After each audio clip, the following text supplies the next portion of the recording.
I'm a tiny taggart in a brave new world, gonna free this town. If you didn't know about me already, well, you know it now.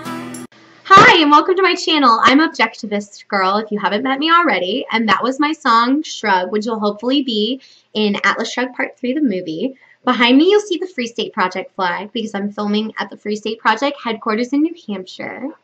So, guys, did you hear about the guy who went to the Solips convention? Nobody showed up. I know, I'm hilarious. So today we're going to talk about Descartes, Aristotle, and Ayn Rand.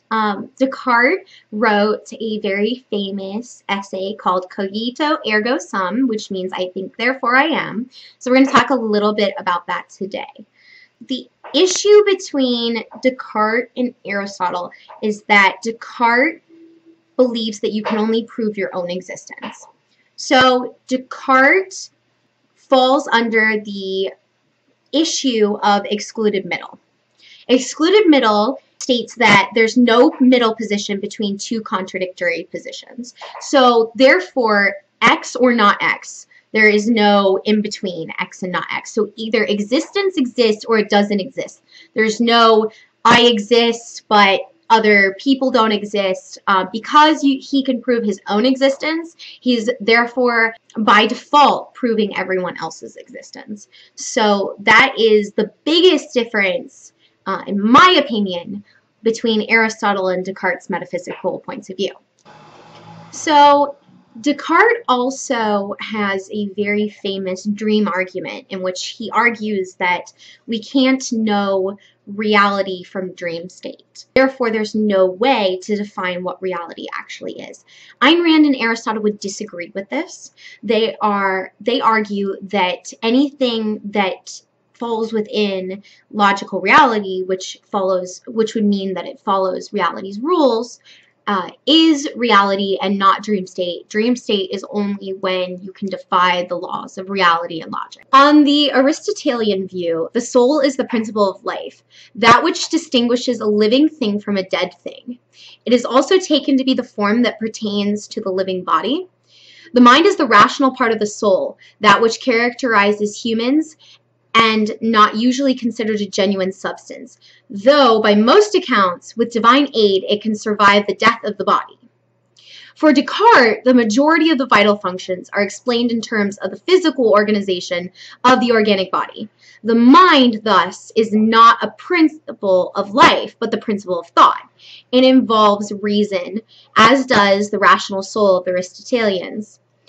But it also involves other varieties of thought, which pertain to other parts of the Aristotelian soul. Furthermore, it's a genuine substance and survives the death of the body naturally and not through special divine intervention. Rand would say that from the mind comes all life, so body cannot exist without the mind. Ayn Rand stated, "They have cut man in two, setting one half against the other. They have taught him that his body and his consciousness are two enemies engaged in deadly conflict, two antagonists of opposite nature, contradictory claims, incompatible needs, that to benefit one is to injure the other, that his soul belongs to a supernatural realm, but his body is an evil prisoner, holding it in bondage to this earth, and that the good is to defeat his body, to undermine it by years of patient struggle, digging this way to that glorious jailbreak, which leads into the freedom of the grave." So the final difference is really between Ayn Rand and Descartes. And this is the thing that I started with. I think, therefore I am. Cogito ergo sum. Ayn Rand would say that this is improper order. Descartes uses thought to prove existence. Ayn Rand believes that existence is axiomatic. It does not need to be proven. It is self-evident and self-defining. So therefore, Ayn Rand would say, I am, therefore I think. Objectivists believe that existence is axiomatic and that thought is absolutely essential to life. Without thought, we will surely die. So thought is the only thing keeping us alive. So therefore, I am, therefore I think, is the proper order of things in any objectivist point of view. So this concludes my video on Aristotle and Ayn Rand versus Descartes. Ayn Rand took Aristotle's metaphysics and built her philosophy from that metaphysics. So anything that I spoke about with Aristotle should be assumed to be Ayn Rand's point of view as well. Thank you for watching. I always enjoy when you guys join me.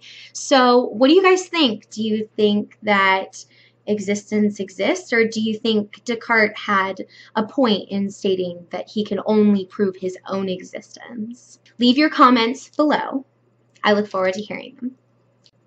I will also leave links to my Facebook, Twitter, blog, and my music.